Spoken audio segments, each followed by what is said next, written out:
Good evening. Breaking news from the courtroom. New testimony today halted proceedings and shifted the direction of this case. Court records now confirm a formal confession is part of the evidence. We're tracking how this may affect the final outcome.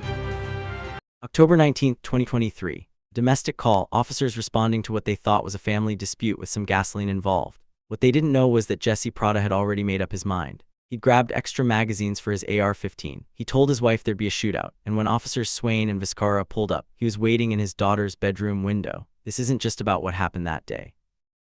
It's about what one man's decision cost two officers, their families, and a 3-year-old boy who now checks every morning to make sure his dad is still alive. Large amount of blood where one of the officers was struck by gunfire, and my response was just take a look at the ground. Okay. After that, did you place him in the patrol vehicle? Yes. Okay. And then later on, was it determined that the suspect was to be taken to headquarters to provide a statement? Yes. And are you the individual that transported him? Yes. Now, in between the time that you placed him in the patrol car and the time that he was transported to SAPD headquarters, did the defendant have some issues with his handcuffs? Yes. He had initially said they were bothering his wrists, I guess the position they were placed in. So there were adjustments made. I did correct the way his handcuffs were on. Okay. And was he wearing anything that you determined could have possibly been bothering his hands at the time? Not that I recall now. Okay.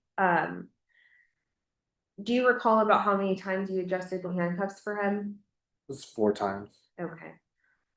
And at the time that you took the defendant into custody, were you wearing a body-worn camera? Yes. And then was your car also equipped with a recording device? Yes.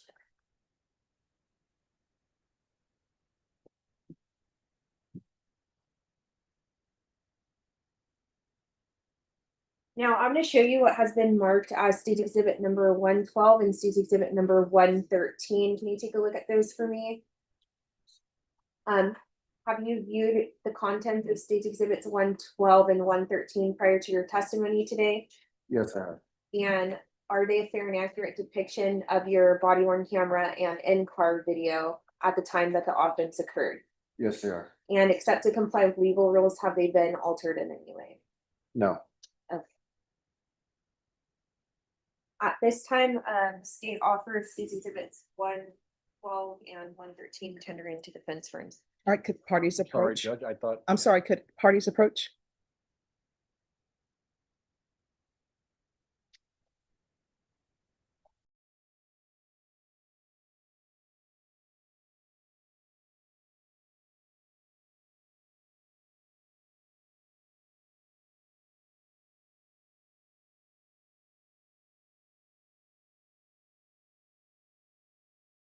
And state which exhibit are you offering into evidence? Judge, I misspoke earlier, so I'm offering State Exhibit 112 into evidence. Any objection? No objection. All right, state's exhibit number 112 is admitted without objection. Granted.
Okay, so Officer Clavadia, on State Exhibit number 112, what are we seeing you do currently?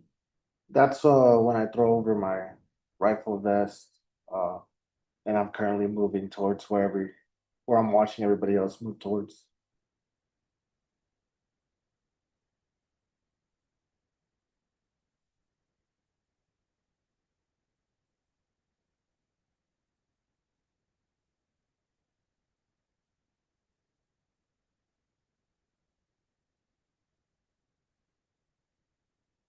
And when you said that you were using structures in the area for cover, would that include like the fence that we're seeing now in other homes and cars in the area?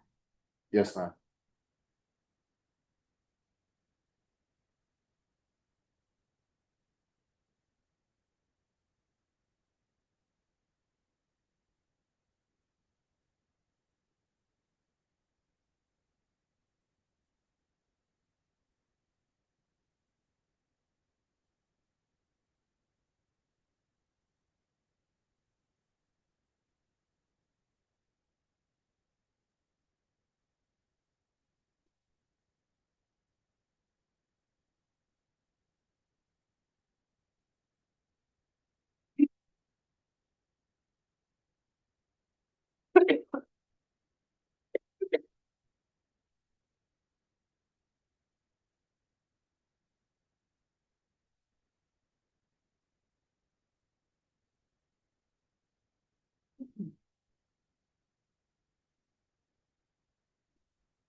Nobody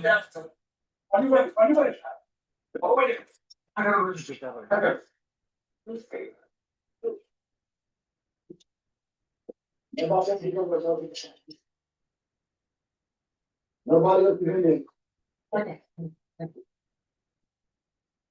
Somebody in the road, I did the back end. I like to be first to get the whole. It's here. I'm for fun. Okay, when it comes to Anthony, yeah, me on that 1450 Anthony. Continue the whole year, clear house. Are you supposed to clear house?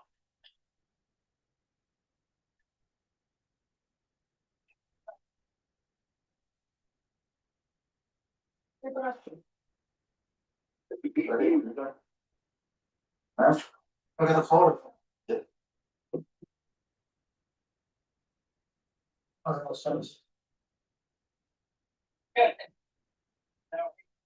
Yeah, we were good. You're not here like that. Yes.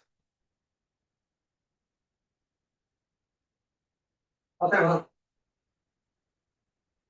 Now, Officer Chavia, as we see in the State's Exhibit 112, it appears that you acted to place the defendant in handcuffs, and there were other officers that entered to clear the home. Is that correct? That is correct. Now, for efficiency purposes, I'm going to fast forward to 19 minutes, 42 seconds, and no, 19:42:40. Excuse me.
And Officer Chavia, what we're seeing currently is this one of the times that you adjusted the handcuffs. Yeah.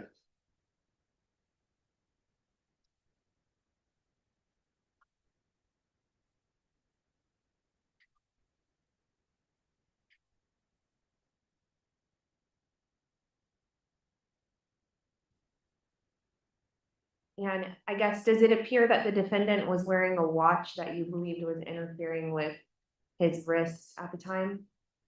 Yes, And did you remove that from him with his consent? I did. Okay.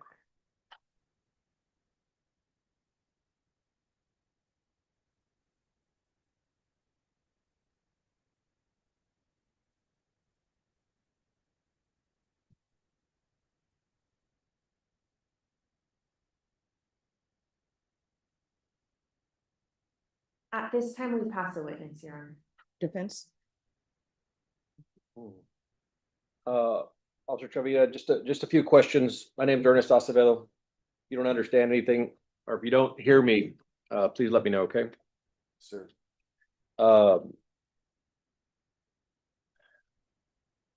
Okay, we didn't hear anything up until shortly before you get to the house in question, but I think there's a relevant piece of information you might have. You did hear, as you were running towards the house, that Jesse, the suspect, was surrendering himself. Like he yelled out he was going to surrender to police, correct? Correct. Okay, and so there's a process when you're going to take somebody into custody who's committed a felony. Please introduce yourself to the members of the jury and let them know what you do, how long you've been with SAPD. Yeah, Detective Ronald Soto. I work in the homicide unit.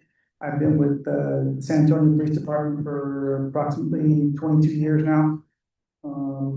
Before that, I worked in the night CID unit, which is like a night detective unit that handles cases overnight before like homicide and SVU get the cases. And it's been about 10 years on patrol prior to that. Prior to being or becoming a San Antonio Police Department, do you have any military or educational background that's relevant to what you do? No military, but I did work at Bexar County for like about a year and a half before coming to the SAPD. When you say Bexar County, what do you mean? Oh, I'm sorry, the Bexar County Sheriff's Department. Okay, were you a sheriff's deputy or did you work at the jail? I was a deputy. I worked inside jail. Okay. So what year did you join SAPD? In 2003. Okay. And when you first joined a police department, do you have to go through any specialized training? Yes, we have to go through a police academy. I believe at the time our police academy lasted approximately like 7 months. It might still be the same, I'm not sure. And are you a certified peace officer? Yes, I am. And how long did you spend in patrol before you moved to a different unit? I did about 10 years in patrol before I promoted to detective. So you spent about 10 years doing the same things and responding to the same kinds of calls that Officer Swain and Officer Viscara did on this day? Yes, I did. Okay. And then at that 10-year mark, what did you move on to? That's when I tested and I promoted to detective. And you started out in night CID, is that correct? Actually, when I first promoted, I was in the CSI unit temporarily for maybe like 6 months. And then I went to night CID. And you said night CID is that, and correct me if my description of it is wrong, is that kind of like a triage unit where if a crime happens after business hours, you guys come in and do what you can at the time, and then when business hours resume, the appropriate follow-up unit will continue the investigation? Yes, ma'am. And for every unit, we handle all felonies that happen overnight. It can be property crimes, robberies, family violence, and then of course, ag assaults and murders. Okay. And then what year did you join the homicide team? 2022 is when I went to homicide. Okay. And it's called homicide, but is all you do homicide? Well, we handle officer-involved shootings and murders. Okay. And I guess just the unit in general. The unit homicide also handles aggravated assaults and things like that.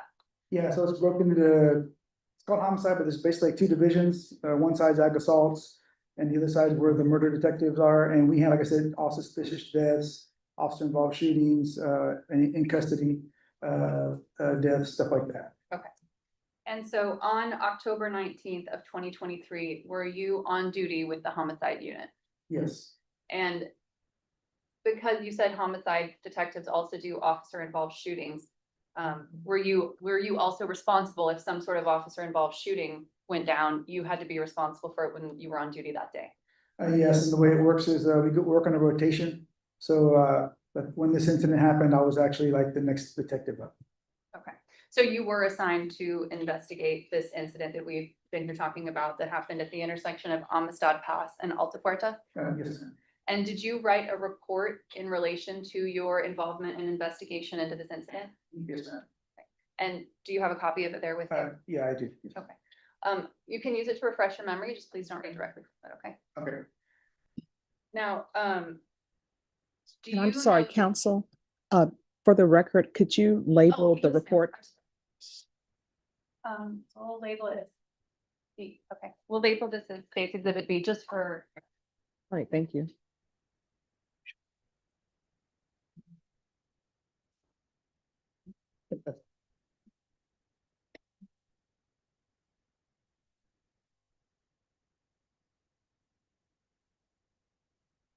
okay, and again, just for the record, would you, tell the jury what the case number is that this case was investigated under? Yes, it was a SAPD, excuse me, 23-5274. And that case number stays with an investigation, and that gets put on all the supplement reports, all the items of evidence, anything that is related to this investigation, so that you can make sure that things get tagged to the right case. Yes. And when you get a case like this, an officer involved shooting, whether or not there are any hits, if somebody discharges a weapon, there's an officer involved shooting, correct? The Yes. investigation, I'm sorry. Yes. And what are the steps that you have to take when you begin an investigation into an incident like this? Well, in this case, there was already, like I said, night CAD was actually on duty when this happened. It happened after our shift, actually. I was just working late that day. And they're out there. The first person I'm gonna contact when I get out there is gonna be, probably a night CID detective and the shoot commander, which in this case, I think was Lieutenant Paduca. What is the shoot command? There's like someone in charge that's in charge of, that's handling that shooting. It's gonna be an incident like commander for that shooting. Depending on how big the scene is, there could be like a, separate area set up, like a command center set up. But in this case, we didn't have that. Lieutenant Paduca was actually there on scene when I got there. When you respond to an incident like this, would you typically, attempt to speak to the officer that discharged their weapon? Yes, that would be one of and at the scene, typically, no, we would wait. They would go downtown first. And just depending on the circumstances of the situation, that would dictate whether or not we would talk to them then or set up a later meeting with them to take their statement. Was that available to you in this incident? No. Okay.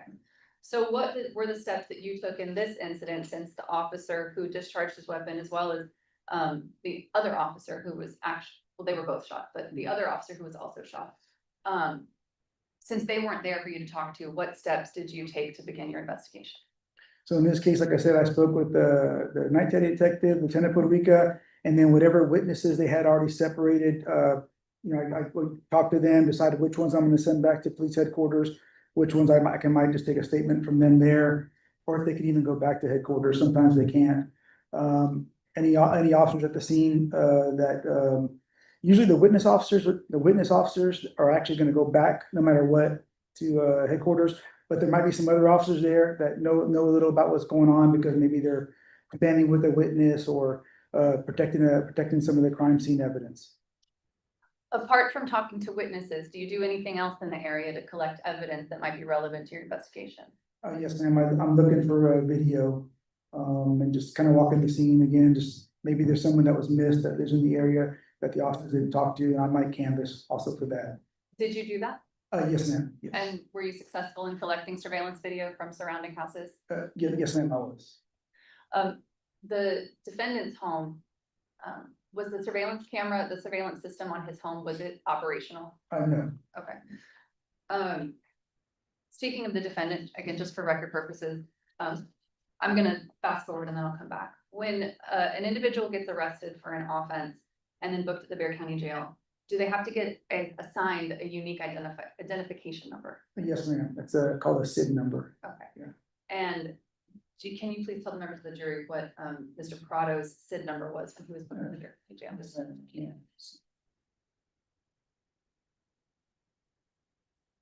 His SID number is 925624. Thank you. Okay, so you talked to witnesses at the scene. You said the term witness officers. Who in this case were considered witness officers to this incident? Well, in this incident, it's gonna be the officers that were actually assisting, that actually went in there and helped out Officer Swain and Officer Viscar. Okay, so that was Officer Reitmeyer, Yes. Deason, and Saber? Yes. Okay. Yes. And so how are those officers treated differently than the other officers that we've seen on the video that come in to assist and clear the house and take them into custody and things like that? Just because like they're part of the overall incident, they're right there, they're kind of seeing what's going on, they're actually hearing shots. They're like directly related to the incident. That's why they were brought downtown to give statements. And that's what I was gonna say. So they Yeah. give statements as opposed to like writing reports. Yeah, yes, and they go downtown and they give actually a statement to a detective. We'll assign a detective to them downtown at headquarters and they'll provide a statement there. And the other officers who assist in, again, taking the defendant into custody and clearing the house and collecting evidence, things of that nature, assisting with talking to witnesses. Do they write reports? Yes, ma'am, they write reports, but they'll write like a supplement report, so they'll actually type out their own supplement report and submit it with the case. Okay. And as far as talking to the neighbors, do you recall who you were able to, I guess, kind of in the immediate vicinity? You were able to identify Anthony Casares as a witness, is that correct? Yes, ma'am. And Joshua Royale? Yes, ma'am. And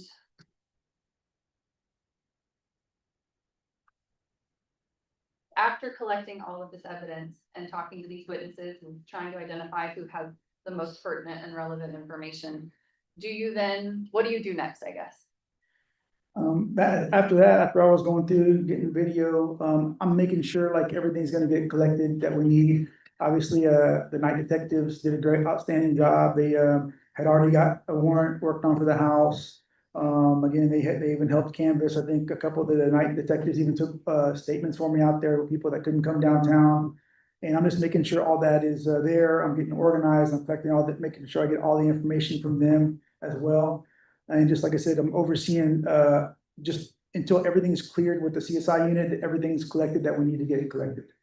And then when you go downtown, do you sit down and kind of try to absorb it all? Yes, ma'am. Yeah. So when I get back, I'll talk to the officers who the detectives who had took statements from the officers, from the AP, the suspect, and just, I try to gather everything, put everything together and try to get organized. Sometimes there can be a lot of stuff that we got to put together. And is part of your job as being the lead investigator in this incident, being from not just telling people what to do and collecting evidence, but being familiar with the evidence? Yes, ma'am. And why do you need to be familiar with all of the evidence? We just got to know, what part that stuff played and everything in the case. So yeah, it's important to be familiar with all the evidence in the case, just so we know. It's like a puzzle you're putting together, and we just got to be able to view everything and place it in its proper content. Are you going to be the one who ultimately makes the decisions if the officer's use of their weapon was justified? It's my input is in there, but like I said, we have the incident commander, we also have the sergeants, and we also have like lieutenants that we will all get together and we'll talk about, especially on officer involved shootings.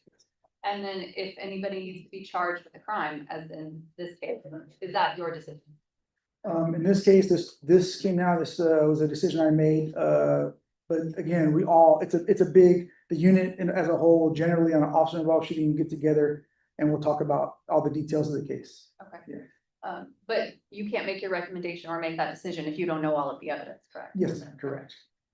So in this case, did the defendant, Mr. Prado, did he give an interview? Yes, ma'am, he did. And have you watched that interview in its entirety? Yes, ma'am, I did. I have. And did that interview play a significant role in your decision to ultimately charge him with aggravated assault with a deadly weapon to public service? Yes, ma'am, I did. May I approach? Oh, sorry. Yes.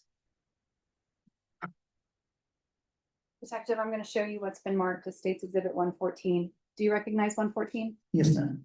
Is State's Exhibit 114 a fair and accurate copy of the interview of the defendant, Jesus Prada? Yes. We'd offer into evidence State's Exhibit 14. Defense would like to offer it as well. All right, and it states Exhibit 114. I'm sorry, 114, yes. Ma'am. All right, states Exhibit 114 is admitted without objection. May I publish? Yes.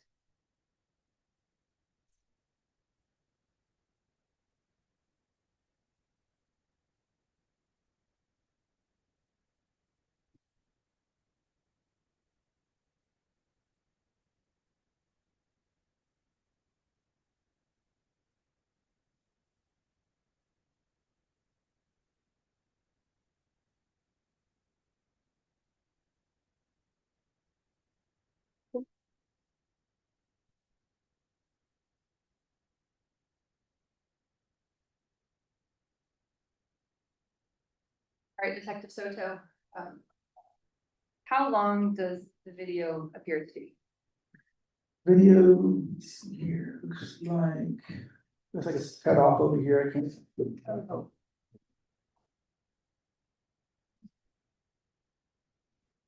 Yeah, 4 hours and 50 minutes. Okay, we're not gonna watch 4 hours and 50 minutes. Is he talking for 4 hours and 50 minutes? No, ma'am, he's not. So for efficiency purposes, I'm gonna fast forward to the beginning of his interview.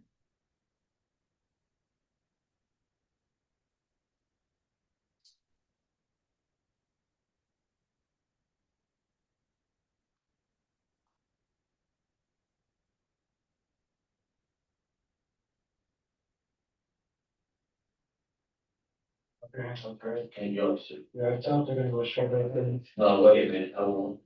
Thank you, so it. Oh. It was short, we managed. Oh, yeah. Sometimes he don't be right with you. Yeah. Thank you, so here again.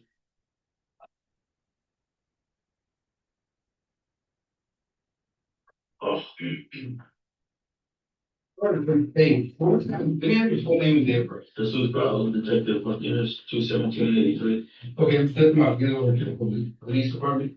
Hey, before you get started, I need to read you something. What I'd like to do is read you this, get some information from you, let's talk about what's going on, what Beto told and stuff. Yes, sir. Right? Yes, sir.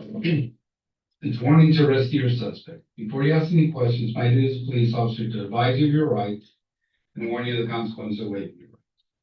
You have a right to remain silent. Do you understand that? Yes, sir. You do not have to make any statement oral or written to anyone. Do you understand that? Yes, sir. Any statement that you make will be used in evidence against you in a court of law as you try. Do you understand that? Yes, sir. You have a right to have a lawyer present to advise you before and during any question by police officers or attorney representing you. Do you understand that? Yes, sir. You may have your own lawyer present, or if you're unable to employ a lawyer, the court will appoint your lawyer free of charge now or at any other time. Do you understand that? Yes, sir. If you decide to talk with anyone, you can, and you can stop talking to them at any time you want. Do you understand that? Yes, sir. The above rights or continuing rights which can be urged by you in any stages of proceedings. You understand the rights I've described to you? Yes, sir. Okay. Let me get your full name. Excuse me.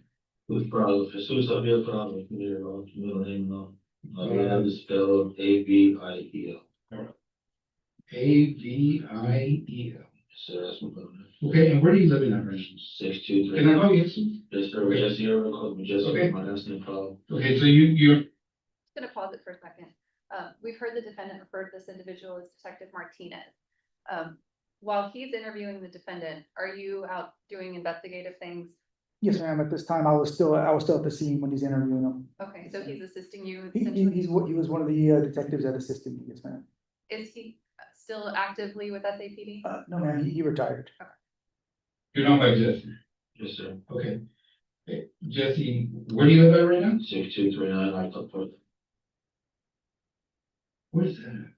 It's right beside the Fox Run Elementary School. What side of town? Wetmore. Oh, okay. You know, that's a nice area. Yes, sir. What's your zip code? 78247. Work my ass off. You're well on that. Yes, sir. And what's a good phone number for you? 210-323-7325. And that's something like that right now. Okay. And your date of birth? 21783.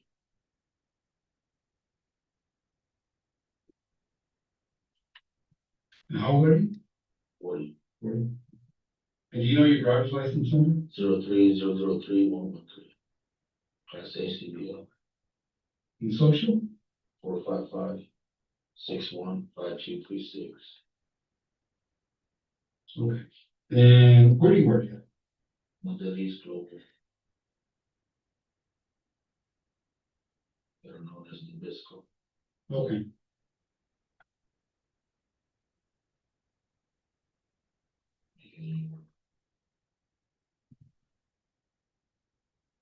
And what do you do there?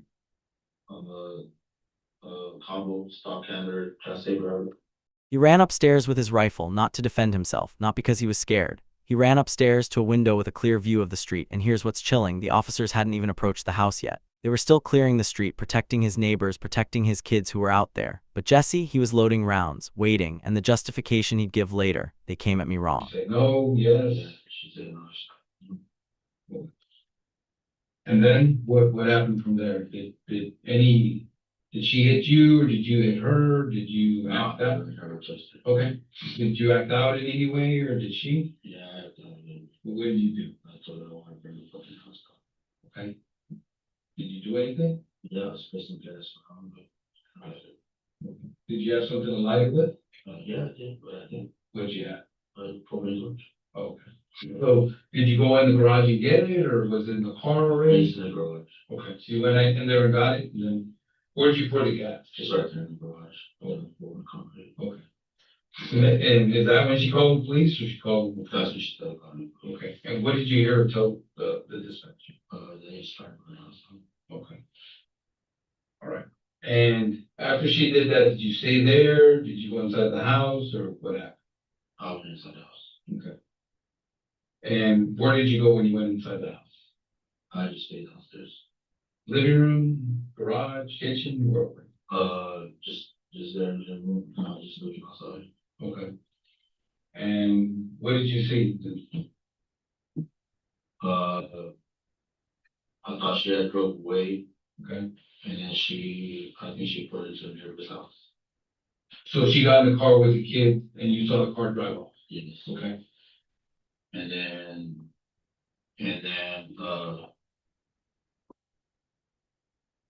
she pulled into the neighbor's house.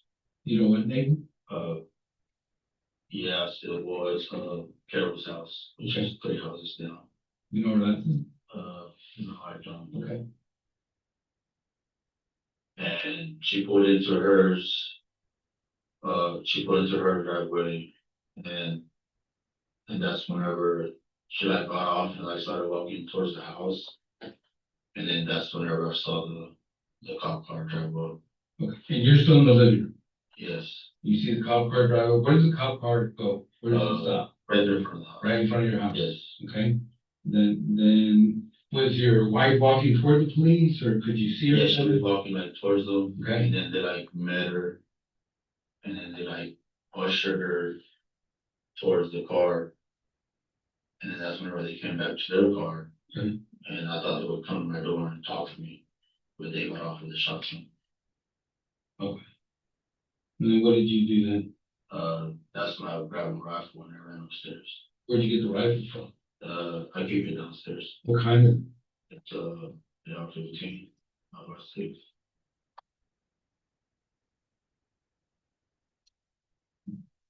Is that the only one you grabbed? Yes. Okay. And you went upstairs to whose room? My oldest daughter's room. She's got the big window. And the big window faces the street? Yes. Okay. And what did you do once you were up there? Whenever I got up there, I just look out the window, and that's whenever that also the shotgun is and they about taking cover by the neighbor's car, pointing the gun towards the house. Okay. Was the gun already loaded? Yours? You keep it loaded in the house, or did you? No, did you keep it loaded? So you loaded it once you're in the room? Mm-hmm. Okay. You racked around in there? Yeah, I just dropped the load on. Okay. And so he's by his car. By the neighbor's car. By the neighbor's car, and he's got some type of rifle. Mm-hmm. I believe it's a shotgun, okay. And you say it's pointed towards the house, what did you do? I took him down. Take, okay. Fired 2 shots at him. Okay, did you open the window or you shot through the window? Shot through the window. Okay. And, did you hit him when you shot? I'm not sure if I shot him. I'm not sure if I hit him. Okay. I heard him say, "Oh fuck." Okay. And I dropped 2 rounds on him, and that's where. I dropped 2 rounds, you fired 2 rounds? Yes. Okay. And that's whenever I'm gonna pause the video real quick at 1 hour, 9 minutes and 43 seconds. Detective, have you watched the surveillance video and Officer Pizarro's body cam from this incident? Yes. The defendant here is saying that he fired twice at Officer Viscara. Is that true? No, he fired more than that. put my attention on the other officer. Who was the other officer? He was on the second squad car. Okay, and where was that? Behind the first. Okay. And you shot at the guy, the first one that arrived twice, and then you turned your attention to this guy. Where was he? He was in his squad car running towards the next one. Okay. And did you shoot at him? Yes, shot at him. Okay, with the AR or with another rifle? No, with the AR. Okay, is that the only one you used? The only rifle I used. Okay, and you shot at him how many times? I don't recall. Once, twice? About 3. 3 times? Yes, sir. Did you hit? Is that true? No, he fired more rounds than that. I believe I did get him. Okay. And then what happened? That's whenever they started returning fire. Okay. And they got together and they're returning fire and retreating. Okay. Did you stay at the window or did you back up or? Stay at the window. Okay. And when they were returning fire, did they hit close to you or? No, they're just going to the window and hitting the wall. Okay. And did you shoot any more after that? No, I didn't. No, I didn't. I shot 2 more times on the wife's car. Okay. Towards the engine block. Okay. And that was the only fire that did. Okay. And more officers were showing up, but you didn't shoot at them? And no, I did not shoot at them. Okay. Like I said, the first officer showed up at the open house. Yeah, they ran to me and I didn't shoot at them. And then the next 4 officers came around from the hill and to the window, 7-story house. And I didn't shoot at them. That's when I had to change the order. Okay. And these officers that are showing up, because we have different units, these were like fully marked police cars? I didn't see their vehicle, they were coming running from down the street. Okay. But they're in police uniform? Yes, sir. Okay. So you knew they were police officers? Yes, I knew they were police. And you intentionally shot? The first 2, yes. Okay. Okay. Then you said you had to change your heart, what happened? You stayed up, man. You just had a chance, was it fair? Was it fair? Okay. So after you had to change your heart, did you walk back downstairs or did you stay upstairs? I yelled at him too, because I was gonna come out. Okay. Did you put down your rifle or did you take? I left my rifle upstairs. Okay. And then I walked downstairs and I yelled out to the door that was facing me come out. Okay. You came out through the front door? Yes, I came out through the front. What happened after that? Got me straight. Yeah, you said come out, hands up, and pick up my shirt, all these commands. Okay. Did you walk all the way to the street? Pretty much all the way to the curb. Okay. And then you were in the street when they took you into custody? In my front yard. In front yard? Okay. And then they placed you in a police car? Yes, sir. Did you have any other weapons on you at that time? No, just my rifle. There is other guns in the house, but I just have my rifle. Okay. When you and your wife argued, did it escalate to the point where she made any kind of threats, or you made any kind of threats to her? I didn't make no threats towards her. I just told her for now. Did she threaten you in any kind of way? No, no, she didn't.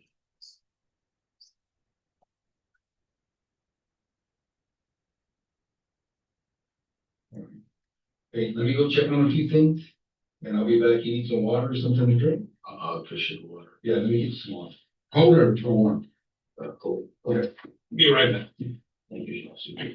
I'm gonna pause the video at 1 hour, 13 minutes and 57 seconds. At this point, detective, what was the defendant's explanation for why he decided to shoot at those officers? He said that they came at him wrong, like in the, I guess the way they approached the house. What was it about their approach that he didn't like? That they approached tactically. With He what? didn't like that. They were armed. They had the rifles and they were approaching kind of tactically at his house. And what was the Did I hit any of your brothers? That's what he asked after surrendering, and when they showed him the blood, he said shit. Not out of malice, the detective said, but like, oh shit, I really did that. And here's the thing that gets me, he admits to shooting at them, admits he aimed for their chests, admits he shot while they were running for cover. 17 times, not 2 or 3 like he claimed, 17. And then when more officers showed up and he saw he was surrounded. That's when he had his change of heart, not guilt, not remorse, strategy. police officers? No, No military service? no, I think he said he was in the military, I think. I'm not Okay, sure. so I could be wrong, we'll yeah, keep watching. okay.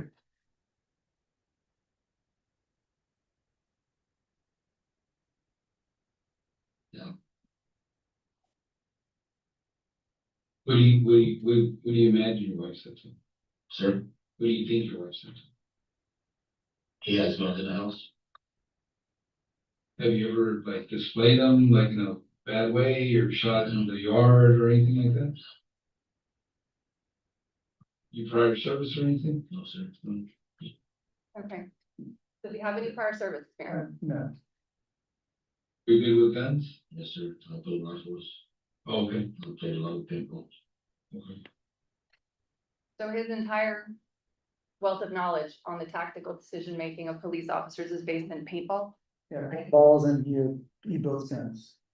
And I apologize, I think it was because I heard him talk about his son earlier as well. No, that's in okay. the Army. What are you doing this? Okay.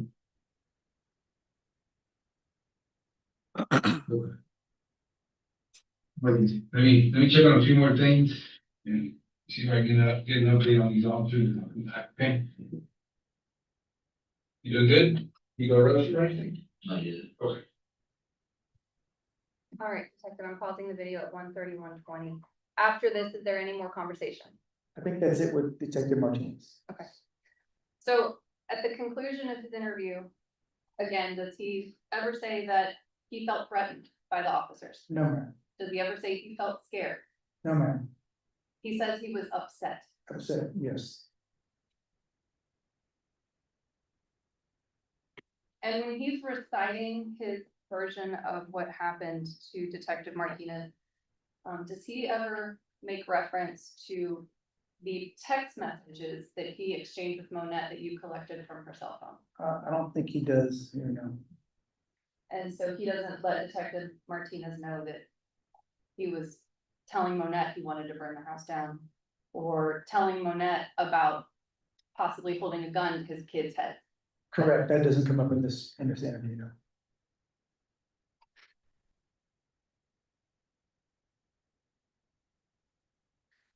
So after reviewing, you also reviewed Monette's interview, correct? Yes, I did. So you're familiar with her version of what, Yes. or her account of how this all started? Yes, ma'am. After reviewing all of these things, the interviews, the surveillance video, the 911, the body cams, did you and the team that you referenced earlier when you talked about investigating OIS cases, did you all determine that Officer Swain and Viscara used appropriate tactics in how they handled the situation? Yes, And outside of that investigation, because an officer discharged their weapon, is there an internal affairs of element to this as well? yes, internal affairs will get involved in any officer involved shooting. And did internal affairs approve of all of their decision-making as far as how they handled it until he started shooting at them? Yes, they, as far This is the moment that breaks his whole story. He says he was going to walk out and talk to them until they pulled out rifles. But the evidence, he grabbed magazines from his car before police arrived. He told his wife on that 911 call he was going to shoot it out with police before anyone showed up with a rifle. He wasn't reacting, he was planning, and 2 officers paid the price for his plan. You also have to deal with mental health cases when they escalate as well, right? If they escalate into like a officer involved shooting or a homicide, yes, sir. And so, I mean, you have training and you know that when somebody is not right in the head, whether it be mental illness, brain injury, depression, psychosis, things like that, it creates a dangerous dynamic, especially when guns are in the equation either way, right? Would you agree with that? Yes, sir, I do agree with that. It's very dangerous. Because when, admittedly, like you and I today are very unlikely to do something, this egregious to anybody, right? Just normal people, normal days don't do this kind of stuff, right? Yeah, you would think no people that are in their right state of mind aren't gonna do something like this. Now, like, to be fair, I mean, some basic things that you know about Mr. Prado is that at 40 years old, back 2 years ago, 0 criminal history, right? 0. Yes, sir, yes. And his first arrest was a really big one, right? Yes, sir, it's like going from 0 to 100, yeah. And now as a detective, you want to be fair to the prosecution, but you also want to be fair to a defendant and at least give him a fair shot of just honesty, investigation, considering all different possibilities. I mean, that as a detective, it's not just, hey, let's just bury this guy in the ground. You want to get as much information as you can to give a whole picture of somebody, right? Yeah, I believe it's fair to get for the investigation, for the whole process to get as much information. I believe so, yes, sir. Because, I mean, just from your duties as a police officer, when you've investigated mental health shootings, a lot of times you just don't know what's going on in somebody's head because you're not a medical professional, you're not a doctor, you don't know what's going on necessarily through your own experience as a detective. Would you agree with that? Yes, these the mental health cases are very hard cases sometimes to deal with. I mean, it's hard to predict what someone's gonna do sometimes, especially depending on this family violence type situation or family situation, going through a divorce. Sometimes people just can't handle stuff like that. Monette used the word snapped when she talked about this. Do you remember that was at least an issue in a case like this, whether somebody has snapped? I mean, I can't remember exactly if she did say that. She might have. But yeah, people just sometimes you just don't know what's gonna send them over the edge. It's hard to say. Some are different than others. Okay. Now, all right, I guess if we're going to talk about the statement a little bit, would you agree with me that the way Jesse lays out the timing of everything, according to your investigation, I mean, everything he says is virtually factually true, except for a few little like numbers, mostly, I guess. As far as how the police drove up, where they were positioned in the drawing, Officer Vizcarra, talked to Monette. Then he went and he put on his military vest, his heavy vest, and he got his rifle. And then he was going to take a position where he was armed with a rifle, towards Jesse's house. I mean, that's how he described it pretty much exactly, right? Yeah, looking at his interview, yes, a lot of the stuff he said, was consistent with what happened at the scene. He did, like I said, the numbers of the shooting, obviously was off on how many times he fired. But I think it was, it's important, like, he did leave out the part about, grabbing the magazines. Well, okay, let me stop you and ask you about that one, because that was the point that Melissa made.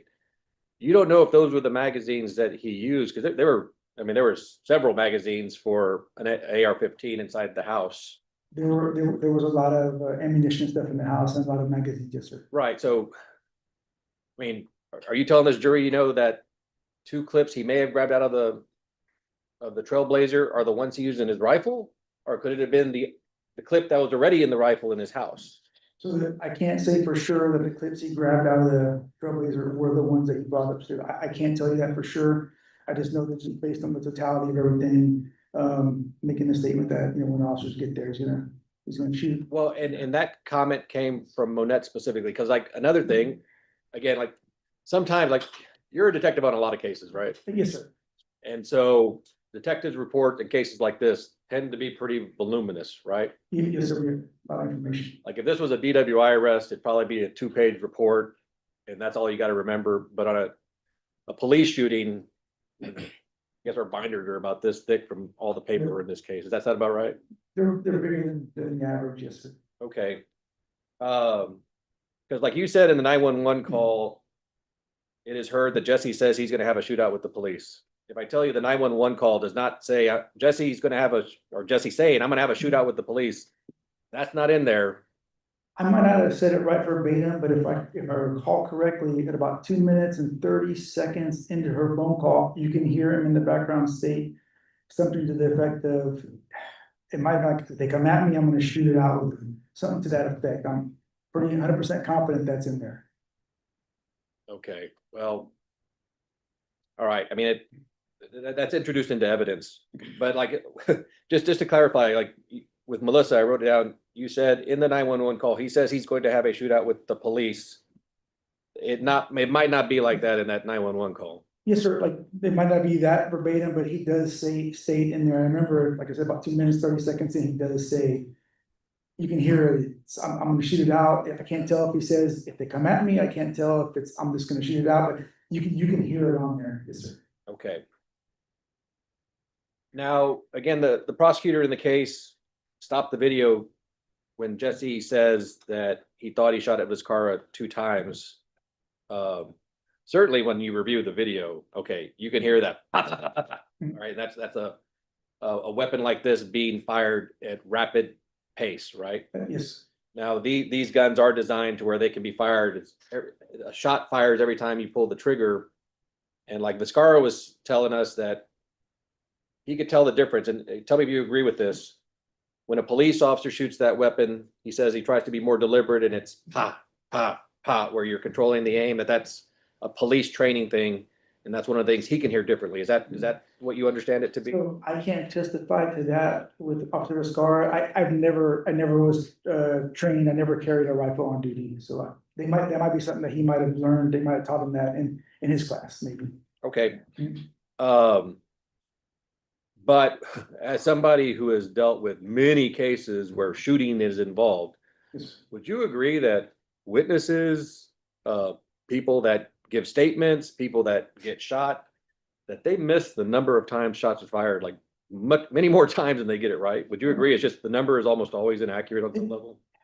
Yes, I mean, it's because in that moment, there's like, there's a lot of, there's very stressful situations. And yes, you can be off on the numbers. Yes, sir. Okay. And like, for example, you had talked with Officer Deason, right? Yes, sir. Like in his statement in your cross-guide, I think he says he heard 4 shots when he was getting covered during the recovery efforts. But then when he saw his video, he corrected himself and said it was only 2. Like what he told you or the detectives was inaccurate. And again, he miscounted too, and he's a trained police officer, right? Yes, sir. I mean, it happens during situations like that. Officers can be off, or you can, you just think you're hearing something. Some officers just, like auditory exclusion on certain things, and sometimes some officers will say they didn't hear anything.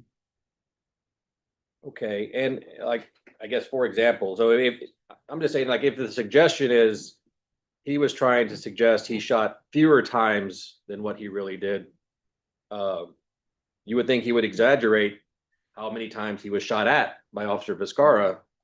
But in the video, he tells you he thinks Officer Vizcarra, when questioned about it, because he says, I don't really know. But when the detective's kind of like, well, give me a number, he gets to 20, like, yeah, that's about it, 20. But from your report, Officer Vizcarra shot over 60 times at the house. Yeah, yes, sir, we did. Right. So, I mean, I guess what I'm saying is when bullets are going off, nobody's counting, right? I mean, 1, 2, 3, 4. It's just when bullets are flying, adrenaline gets pumped up. And I guess it seems like the counting mechanism just kind of goes to the wayward.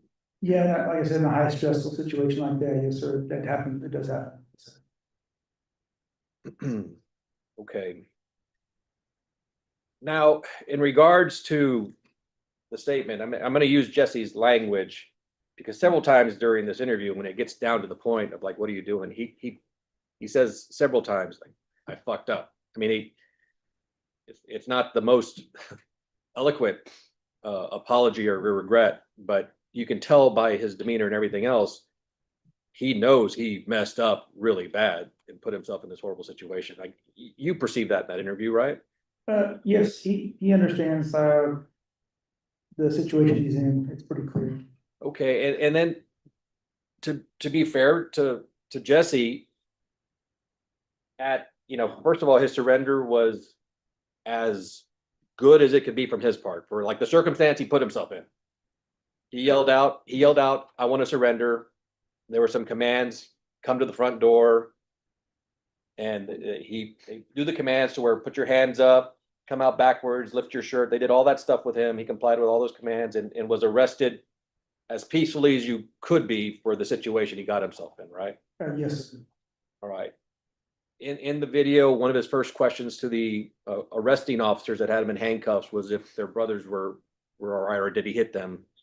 I knew a couple of times. I remember him saying like, "Are they okay?" Or yeah, did I hit him? But I'm pretty sure he was pretty confident in his abilities. I think he knew he hit him for sure. Well, yeah, certainly. I mean, with Swain in particular, I mean, Vizcarra got one in the arm and then dropped for cover.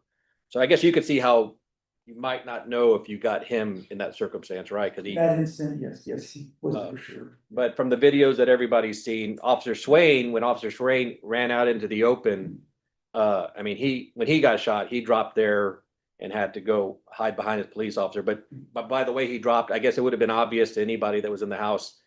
The way he dropped, he was almost assuredly shot, correct? Yes, correct. I believe he was swinging for sure. I think he was even surprised about where he hit him because I think when asked about it, I think he was like, no, it couldn't have been in the leg. I think he said, no way, had to be because he was aiming in the center.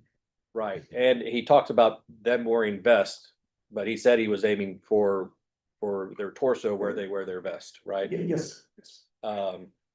He certainly never said he was taking like headshots. He always said he was aiming for their torso, which is where they have their vest, right? Correct. He never said anything about any headshots.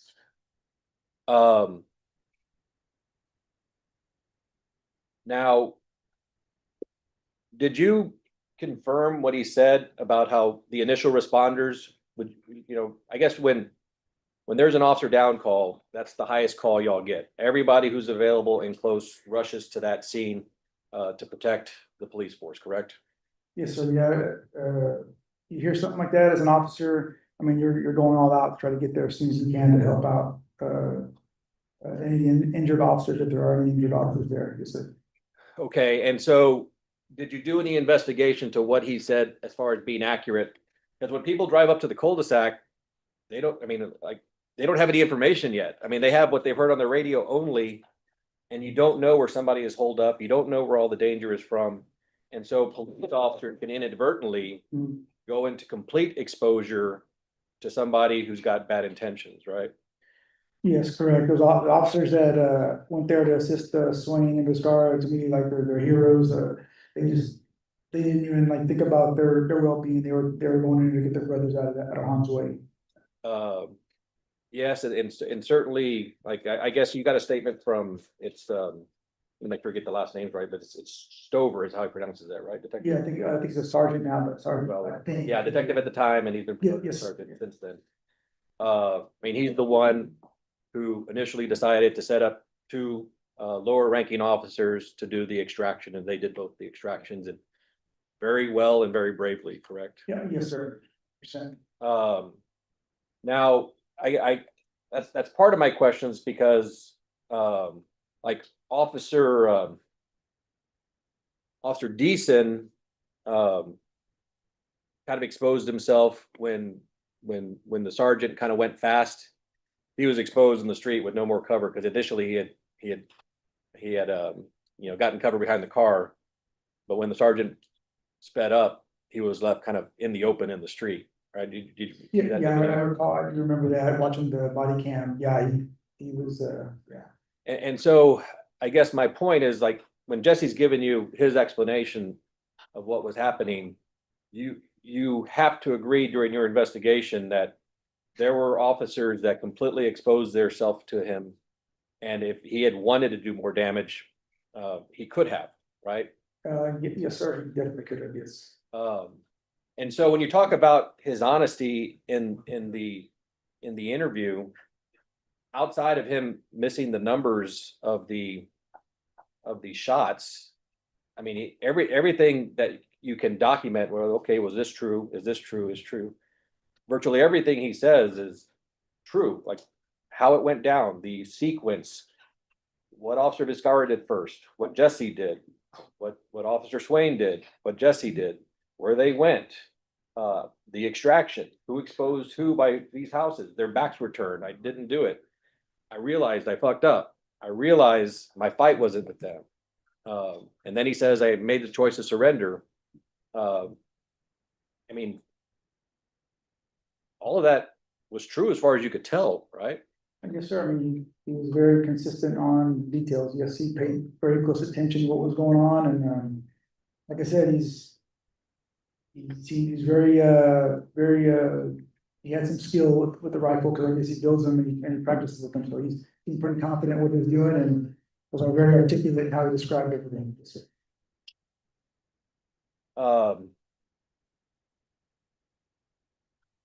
And so, I mean, I guess the reason I went down that line of questioning is because if there's a suggestion that something in there is a lie, there's all the factual things that you can point to, like these things, was all very straightforward and confirmed by you, right? The story. Yes, I mean, he was very straightforward with the detective. Yes, I can agree with that. And to be fair, to his detriment, in that, I mean, he did admit to committing 2 counts of aggravated assault on a peace officer, right? I mean, he basically he confessed to 2 first-degree felonies without asking for a lawyer, without saying, hey, I don't want to answer that question. He answered every single question the detective asked of him, every single one of them, right? Yes, sir, did. And as far as you can tell, accurately for everything that you could confirm. Yes, sir. Now the prosecution seemed to be upset that Jesse had an opinion on tactics. I mean, look, I've never been in the military, never been a police officer. I personally don't really like guns, but I mean, I have opinions on tactics. I mean, I can have opinions on tactics by just what I read or what I see or, you know, whatever. Like an opinion on tactic is not something that's necessarily offensive. Now you're about to hear from Officer Nicholas Swain, and I want you to remember, this man joined the Marines after 9/11, wanted to serve his whole life, became a police officer to protect people. He was 26 years old, had a 3-year-old son, a wife, and on October 19, 2023, he responded to a call that would change his life forever. What you're about to hear is gutting. Absolutely. Would you please introduce yourself to the members of the jury? Hello, my name is Officer Swain. At the time of the shooting, I was about 1.5 years on the police force. Before that, I was spending 5 years in the Marine Corps as a linguist. I worked in Intel. After that, I decided to stay here in San Antonio. This is where I was stationed. I have a wife. Now I have a 5-year-old boy, and I'm a police officer here. Tell us a little bit about your background as far as why you joined the military, why you joined the police department. Well, when I was 8 years old, first thing I really wanted to be was a fireman. But someone I spoke to originally told me that I had a better chance of running into a burning building as a police officer. So I thought, great, I get to go and fight fires and, you know, catch bad guys and all that other stuff. Then after that, when 9/11 happened, that really affected how I saw America and my responsibility to it.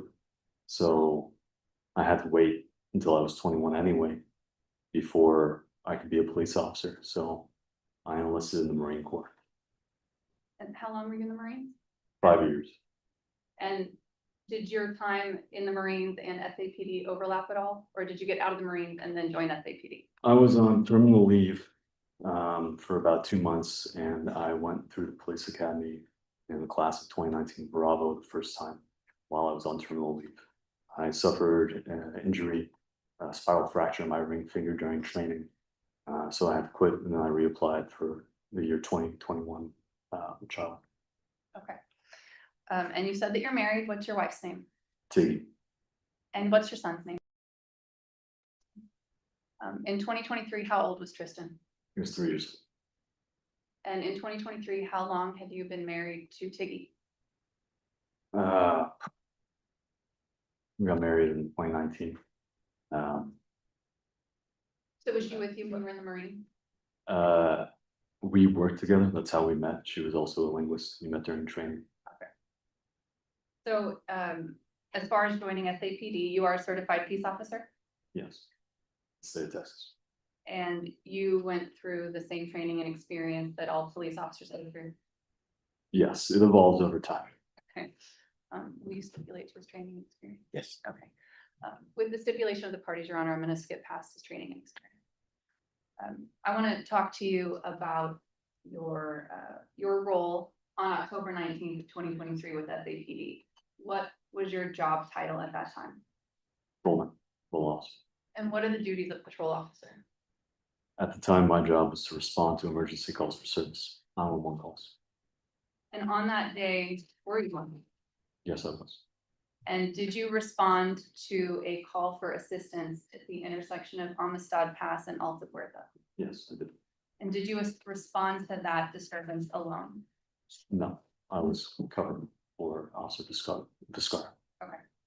And at the time that you were all dispatched to that location, what was the nature of the call as best as you knew from dispatch? It was a family violence, family disturbance call. Did you know any of the details of the incident? Yes, apparently there was gasoline that was being used around the house, and the wife was the caller. From what I remember, said that the husband was angry that she was leaving. Okay. And do you recall if dispatch let y'all know that he either had a mechanism to light the gasoline or he was trying to light the gasoline? When you got to the call, what did you and Officer Viscara do? When we stepped out of our vehicles, we immediately smelled gasoline. So we looked at each other. I think he said something to the effect of, "Do you smell that?" And I was like, "Yes." And we took a few steps towards the house. But then after that, the wife called our attention. And so we turned to her, and then we spoke to her, got some information from her about Mr. Prado being in the house. He was alone. He had firearms, and she had her children with her outside the house. When you learned that he had access to firearms and was potentially armed with a rifle, how did that change your tactical decisions as far as whether you approach the house, whether you try to engage with the suspect or not? Well, at that time, we had the odor of gasoline that we smelled from the outside of the house. We had attempted arson, them pouring gasoline, or him pouring gasoline all over his, my mind, and act that's amounting more than just mere preparation. So it's attempted arson. At that point, that would make it a criminally barricaded subject if he's alone in the house with a weapon. Our priority at that time was getting the street cleared. So Officer Viscara started yelling to everyone who was on the street because it was crowded. There were children on the street, there were adults. It was in the afternoon. Then I took his wife, trying to get her back to her car, get some more information, and then tell her ultimately, you need to leave. Whether you go into the car and preferably drive away, or go into a house, but you just need to get out of here. So that was the first priority, getting everyone off the street. When you learn that the subject is armed, are you going to continue to try to engage with him at this point? At this point, Like go to the house and try to talk to him if you know he's got this rifle? no, at this point we need containment on the house. And was that what you and Officer Viscara were attempting to do after you got Monette and the kids away? Yes. And was your vehicle equipped with a camera system when you responded to the scene? Yes. Stipulate to it. I'm gonna show you what's been marked as State's Exhibit 115 for identification purposes and ask if you recognize that. I do. Okay, is State's Exhibit 115 a fair and accurate copy of your, we call it Coban, your in-car video It is. from that day? Yes, ma'am. Your Honor, we'd like to offer State's 115. It's stipulated, Judge. We have no objection. And are you saying 150? I'm sorry, 115, 115. Could y'all approach? Oh, you know what? We did. We did the map, or I'm sorry, the diagram is 115. So Yes. this is gonna be, That's what I was asking y'all to approach about. I saw it as soon as you saw that. Okay, so this is gonna be State's Exhibit 120. So we'll offer State's Exhibit 120. We have some photographs that are in the middle, so. All right, any objection? No objection. All right, State's Exhibit 120 is admitted without objection.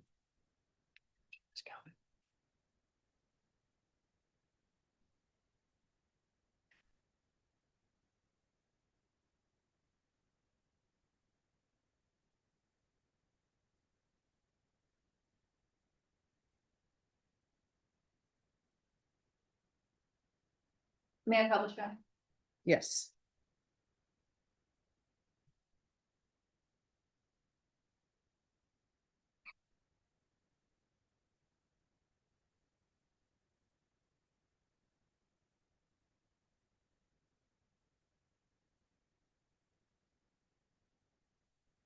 I'm gonna play your backseat video first.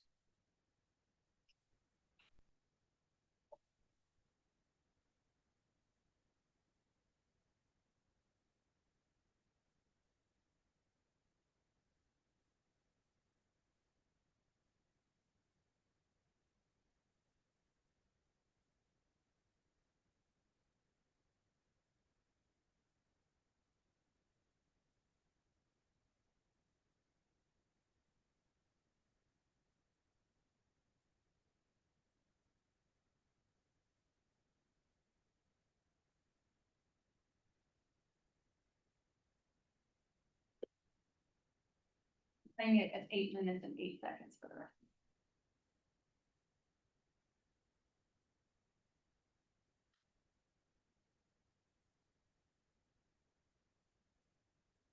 Officer Swain, what are we seeing you do here in this back view of your vehicle? I'm trying to put on my rifle rated vest. And you just dropped down, what's happening now? While I was there, I don't remember hearing gunshots.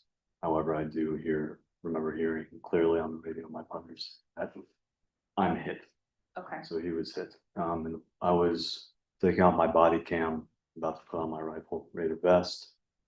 Then after that, I heard my partner say I'm hit. You know, at that time, I'm sorry. assuming the worst, that he was actively being killed, being shot at, and in that moment, I made the decision that the vest wasn't worth the extra time. A life and death situation like this, hesitation kills. So I made the choice to go out and try to find him as soon as possible, because those seconds matter. and when you first, we see you kind of bolt around the side of your car. When you first did that, could you see where Officer Vizcara was? No, that was the last place I saw him. He was putting on his rifle plates and getting his rifle out. So that was the last place you saw him, but when you came around the side of your car, he wasn't there anymore? Okay. Okay, and you didn't know where he was? Not at that time. Okay. Did you know exactly where the gunfire was coming from at that time? I assumed it was coming from the direction of the house. However, between our two patrol cars, there was a large tree that was blocking a good portion of the house. So I could not. And I'm gonna play your front view.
What just happened in the video right here at 8 minutes and 40 seconds? I was just shot by Mr. Prado in the right wrist, the right thigh, and a third bullet took the body cam off my vest. I fell to the ground, picked up my gun, and I tried to crawl to the back of the patrol car behind the hard cover. And you said you crawled. Why did you have to crawl? Because when I was shot in the leg and also the right hand, I wasn't able to stand up and run anymore. If I could, I would have. And have you watched this video with it slowed down? Once. Can you see your body cam explode from your chest? Right now, there's a glare on the screen, but before I did, yes.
See the pieces of your body cam go flying?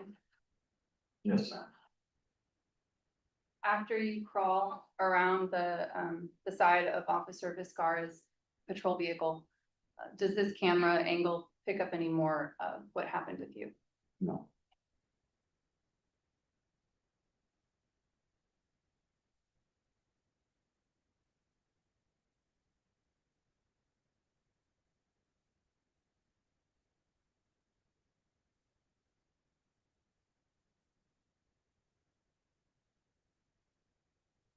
Officer Viscara, I'm showing you what's been marked as state's exhibits 116 through 119. Could you take a look at those, please, and see if you recognize them?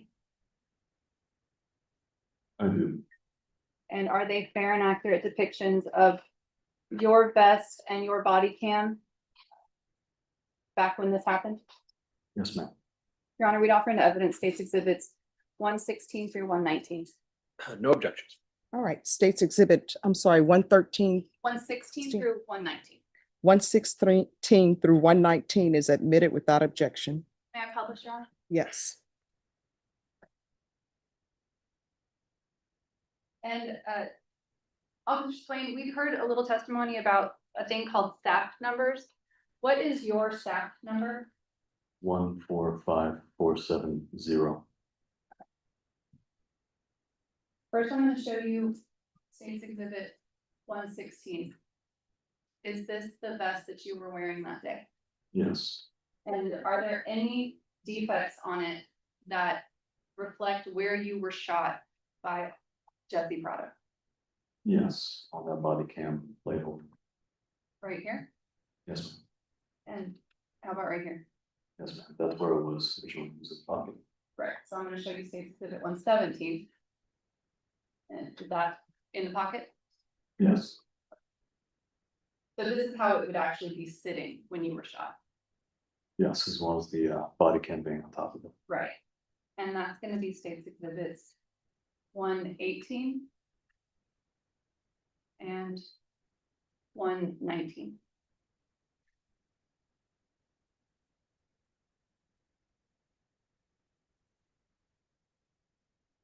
actually.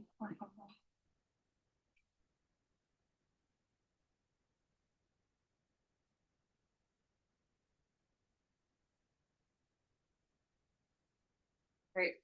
Officer Swain. I'm gonna show you what we're going to mark as states exhibits 120 and, or I'm sorry, 121 and 121A.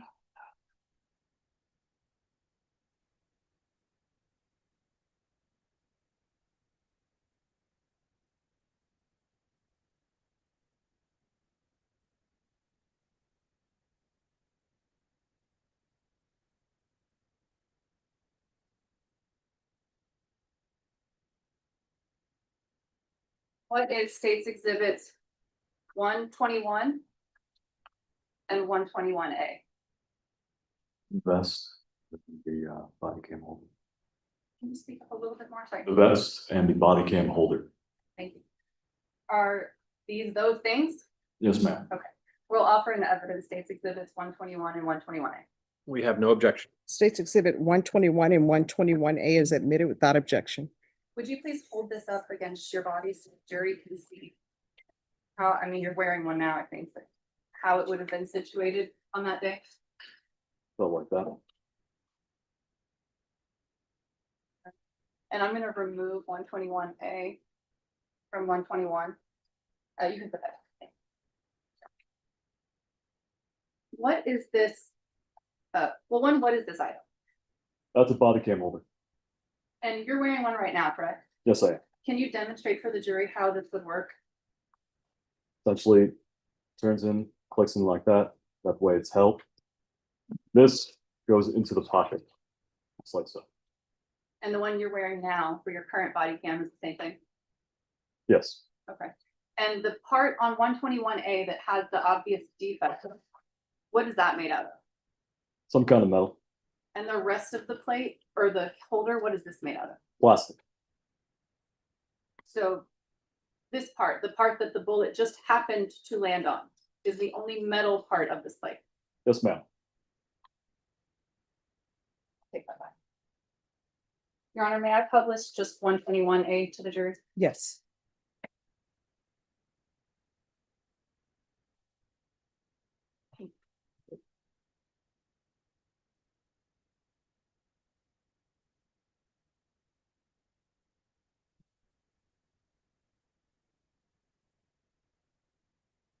So given the condition of your actual body cam that day, were we able to recover any of your body cam footage from this incident? No.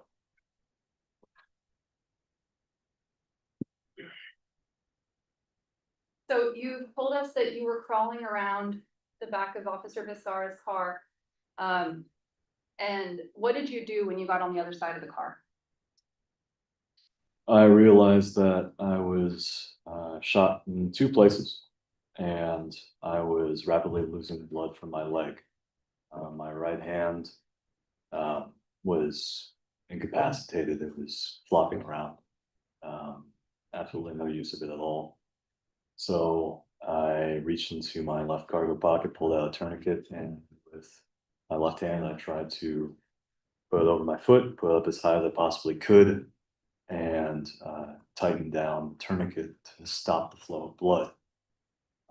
However, even though it had only been at most 30 seconds to a minute, I had already lost a lot of blood. And even though during training, they teach you how to apply a tourniquet with one hand in the academy, I was not anticipating how weak I would be due to that blood loss. I heard after the fact they put about 6 units of blood back into me, so that was about 3 liters. Once I realized that I couldn't properly secure that tourniquet around my leg, I just cinched it down as hard as I could. And then I turned over onto my right side, which was my injured leg. Tried to squeeze my top leg on top of it as hard as I could. And my goal at that point was just to control my breathing and not pass out from blood loss. So I picked up my pistol with my left hand, and underneath the patrol car from the undercarriage to the curb, there was a gap where you could see the front door of that residence that we responded to. So I try to hold security on that one. So even in the condition that you were in, you still attempted to provide cover and safety for anybody that the defendant might be a threat to. Yes, if you came out the front door. And so while you're laying there bleeding, apart from trying to prevent any further threat, what were you thinking? I was thinking that I need to get on the radio and update dispatch with my condition and my location. I was also trying to look for Officer Descar, since at that point, I still didn't know where he was. Eventually, I was able to locate him. He was just, I believe it was north of that patrol car in the grass.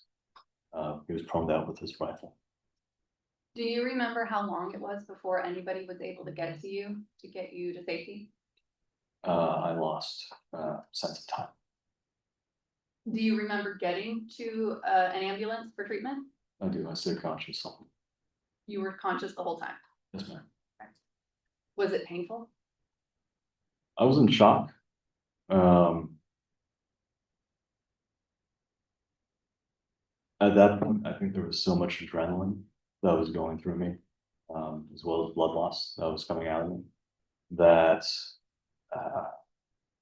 it was very painful, but I was able to stay in control enough of that. And I've been pretty seriously injured before as well. I broke a neck in a motorcycle accident. I've broken all kinds of bones before, and most of the time your pain tolerance just keeps going up. So at that time, training just kicked in. You know, you repeat these elements of your training again and again until it's muscle memory. So that when a level of stress comes very high, or a situation is so extreme that occurs, a lot of times you just do it unconscious. So tell the jury about what happened when you got to the ambulance. I got to the ambulance. They tightened the tourniquet on my leg, and they started working on my wrist. They started putting needles in me to give me fluids, as well as, from what I remember, there was a stopping point on the way to the hospital where they did a blood transfusion. After that, we kept riding to BAMC, and once I went into the hospital, again, I stayed conscious, and I was able to speak to the operating surgeon. And I remember telling him if he could try to save my trigger finger. He said he would try. Tell the jury about your injuries, just in general. So the physical injuries at the time, I was in the hospital for, I believe, around 7 days. Most of it I was just unconscious. There were multiple surgeries done on my leg.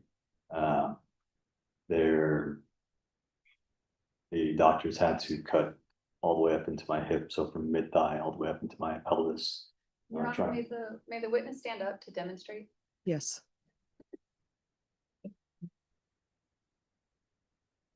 So I was shot here, and they cut all the way up to here in order to search for any arteries that were bleeding out so that they could close them up.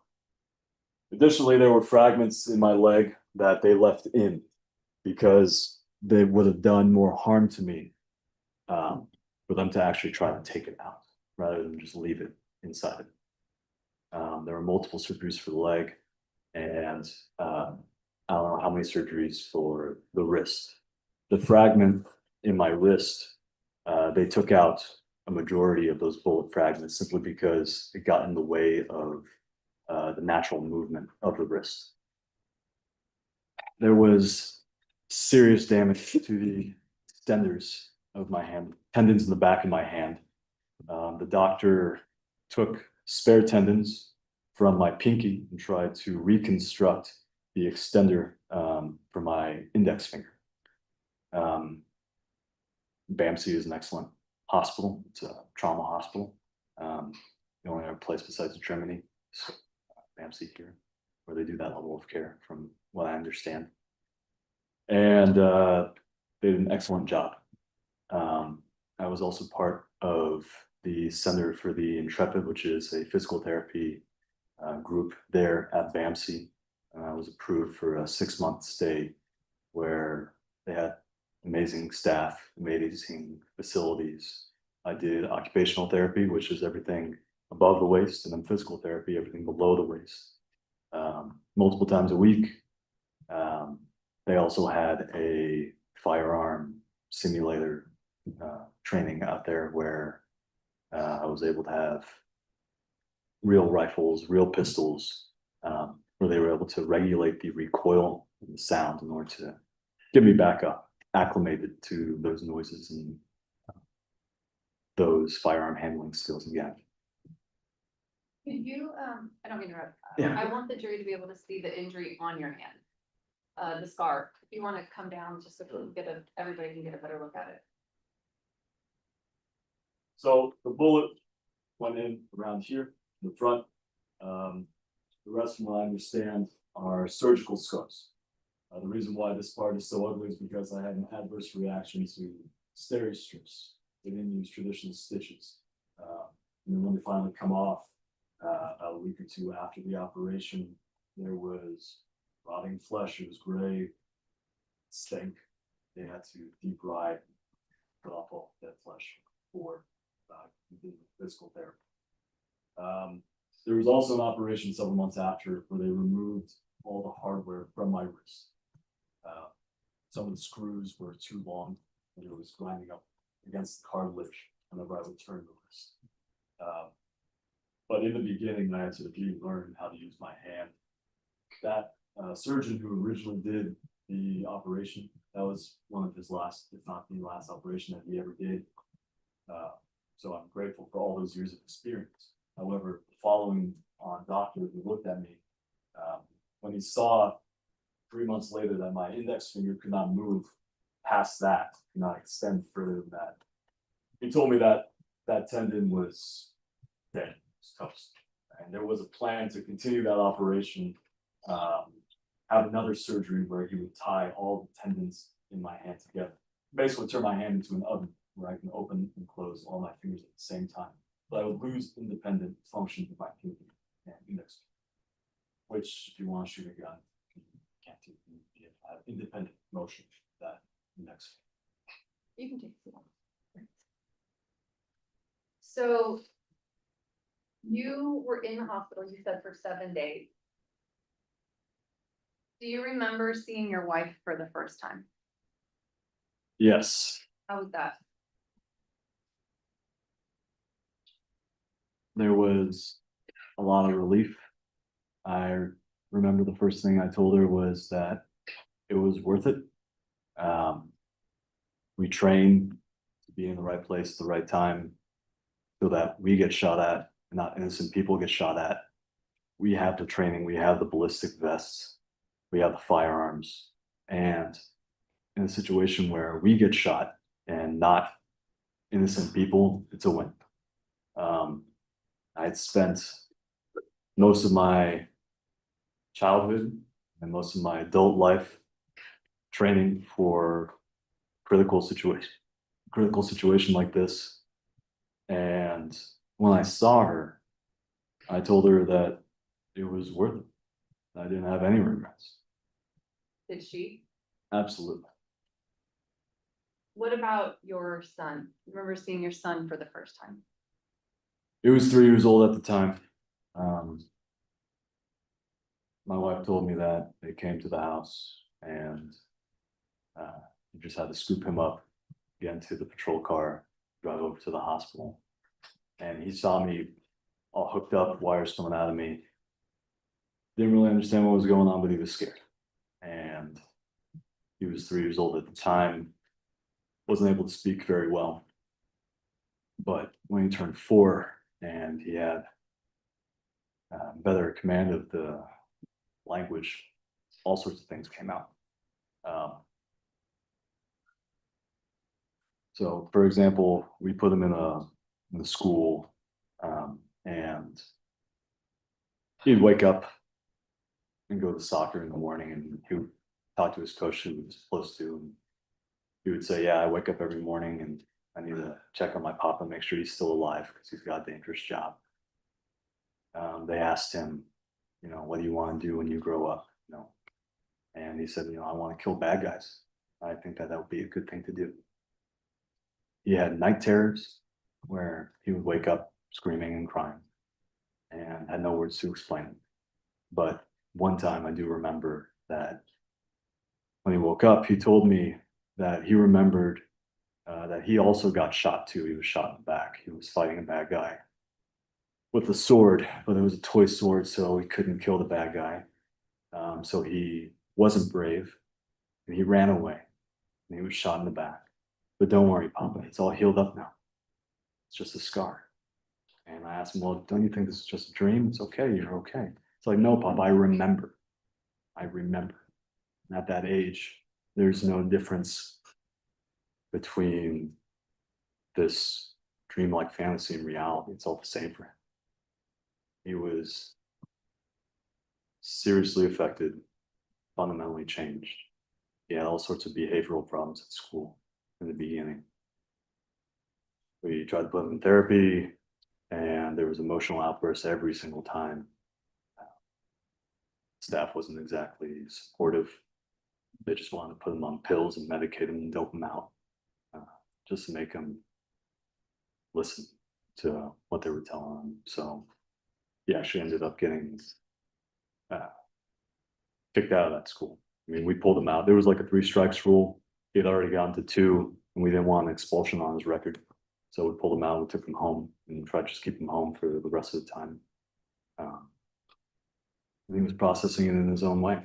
Every now and then he would take part in play that would expose certain topics. So for example, if there was like a toy gun or something, he would say, hey, Pop, I want to train with you.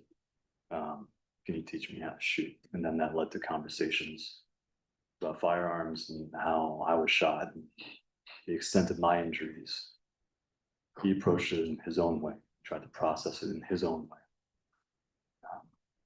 But he has this fear inside him, this awareness of death that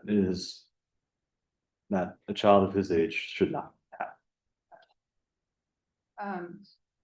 And I want to go back for just a minute to your physical recovery, because I think I kind of interrupted you when you were talking about your physical therapy and all of that.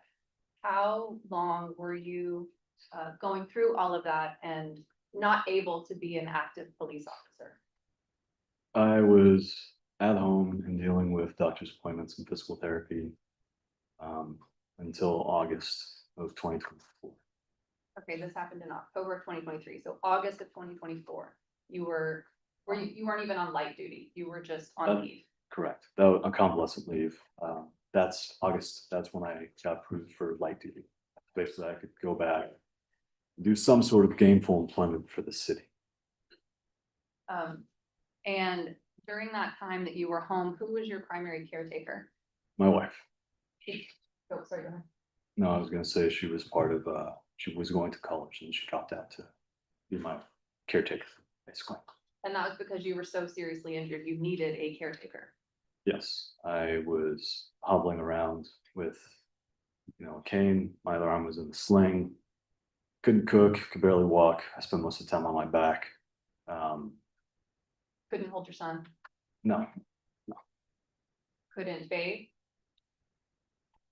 No, I couldn't bathe. There were spots on my back I couldn't reach. I couldn't, I had to be fed and clothed. There are things where I had to learn new ways of getting around, new ways of clothing myself. But in the beginning, my wife did all of that.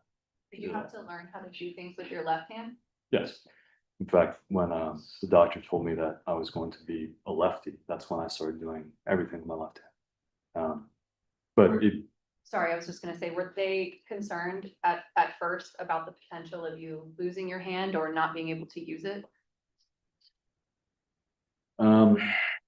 Again, it wouldn't be used in the same way. They were trying to keep as much utility as possible. Like, for example, they were considering that surgery where they would tie all the tendons together so I could open and close it.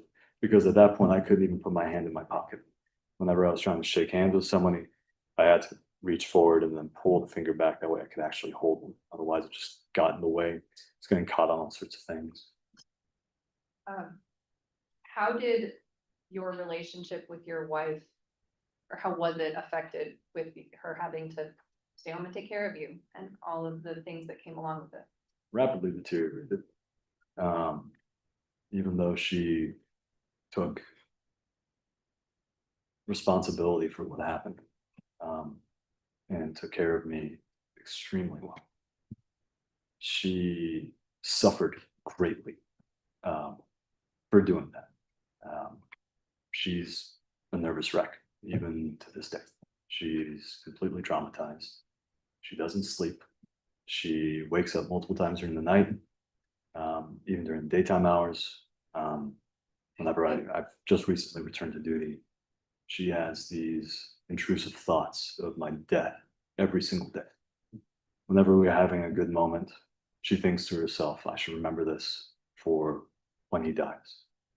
Whenever we listen to a song or something and I express that I like it or whatever, she's like, man, I should write this down just in case, I need it for like his eulogy or something like that. She's told me that even though nothing could happen for the rest of my career, she's always waiting for that call. She's always waiting for the time when some other officer comes to our door and says, I'm sorry, your husband's dead. You changed your name. I did. Why did you change your name from Swain to Ojri? After I got shot, I realized what name I wanted on my tombstone. Ojri is my grandfather's name, and when I die, I want to give him respect in that way. It's also a name I want to pass on to my child. So your wife and your son's names have changed as well? Yes. They're left. When did you go back to full duty, if at all? Only in the past few weeks, the 10th of November. So over 2 years from this incident before you were cleared to be back on full duty. Yes. What are your physical, I don't know if limitations is the right word, but physically now, are you still dealing with anything that remains from this incident? Yes, absolutely. Tell the jury about that. So as far as my wrist is concerned, I have limited range of motion. That's as far as it goes that way. As far as it goes that way. Laterally, doesn't go very far. So the range of motion is limited. Also, I can't fully extend my fingers on my right hand. I don't know if you can see that. I can't make a closed fist all the way. My fingers jut out. I also have post-traumatic arthritis in my joints. I don't know if you can tell from this distance, but there's certain joints that are swollen. And that's only going to get worse with age. Additionally, there's numbness. There was some sort of damage to the ulnar nerve. I don't know if it was compression or scar tissue, but I have a lack of feeling along the edge of my hand and my pinky, and it gets a little bit less as you go towards the thumb. Additionally, grip strength is a lot worse than what it was. Right now, I can have maybe 50 pounds of pressure in my right hand, which is my dominant hand. My left hand, even though I have broken thumb, broken wrist, spiral fracture in my ring finger from all previous injuries, I can still get over 100 pounds very easily. So about half of what my non-dominant hand is now. What about in your leg? In my leg, even though I can physically do all of the things that I need to do, there's this thing called CRPS. It's complex regional pain syndrome. They've known about it since the Civil War. Basically, you would have soldiers who get hit with a high velocity bullet, creates this vacuum inside the limb that is created and rapidly closes and wreaks all kinds of damage on the nerves. This illness, injury, whatever turns into it, it's progressive and it comes in stages. The first stage is just pain that prevents movement of the limb. The second stage is atrophy of the muscles in the limb, locking it up. And the third stage is that it travels into different parts of your body. I was put on methadone for the first year of my convalescence because I needed to do as much physical therapy as I possibly could in order to keep the muscle from atrophying, getting the limb locked up. However, the pain was intense that first month. Even just bed sheets going across the top of the leg felt like a fire. It felt like a flamethrower. And even now I'm off the medication, it still took months, years of desensitization to even just put my knee on the ground again. Even now, I'm completely off the drugs. If I take a hot shower and there's hot water, I still feel burning below the knee and on that upper part of the shin. It doesn't go all the way around the leg, but from below the knee to the top of the ankle on the shin. Same thing with hot weather. In San Antonio, you know, if it gets 9 degrees, 100 degrees, I feel it. What about mentally? How has this affected you mentally, emotionally, psychologically? So the first 3 months, I feel like my body was really dealing with physical injuries. However, after pain had been managed, that's when all the psychological problems started to come in. You had the typical nightmares where I'd be waking up in the middle of the night and feeling this hormonal response where I felt like I was being ambushed again. Dreams of getting pinned down by gunfire, dreams of me pulling out a weapon, and because my hand was compromised, I would just drop the gun. All sorts of dreams of me being killed.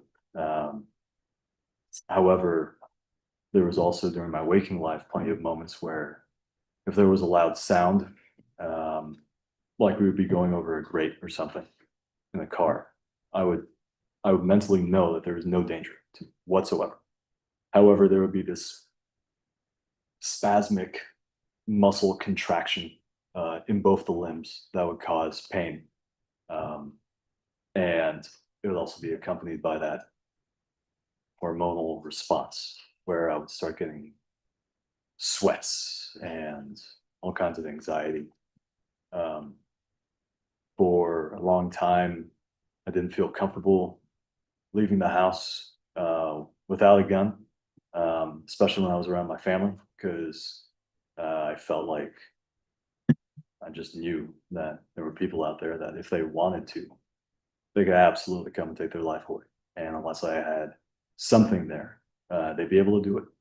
And personally, I didn't care much about my own life, but my family, I absolutely felt like dying for. At home, I mostly just tried to stay at home as much as possible. However, my relationship with my wife, I was very emotionally withdrawn. I was wooden. It was hard to have any sort of feeling of intimacy with her or anyone else.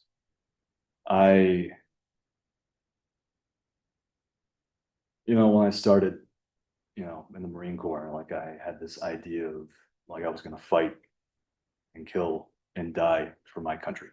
They were worth it. They were worth it.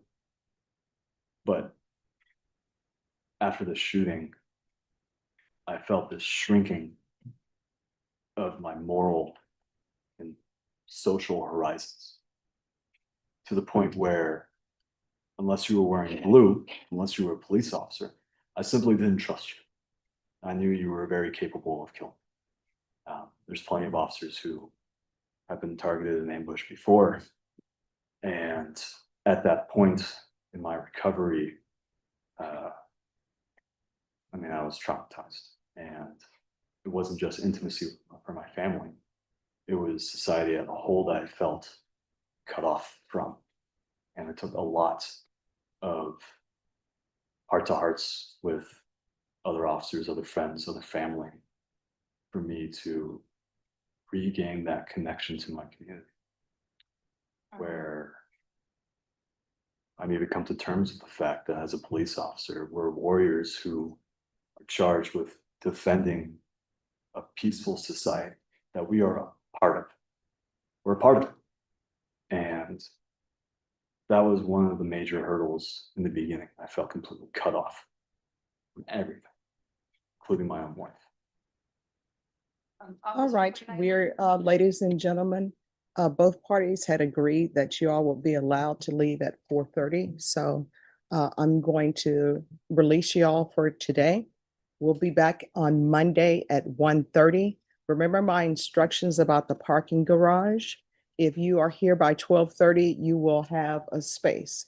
You heard some evidence in this case. You're not allowed to tell anyone what you've heard. You're not allowed to view anything or speak to anyone about what has happened in this courtroom. Does everyone understand?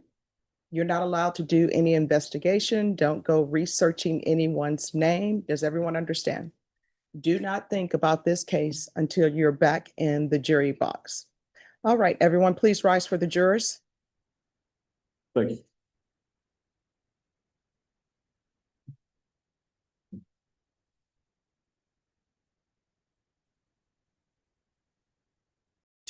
Over 2 years before Officer Swain could return to full duty. His hand will never work the same. He has chronic pain, post-traumatic arthritis. His son has nightmares. His wife lives in constant fear. And Officer Swain, he said he felt cut off from society, from his own wife. All because one man decided officers responding to a domestic call came at him wrong. Was it worth it, Jesse?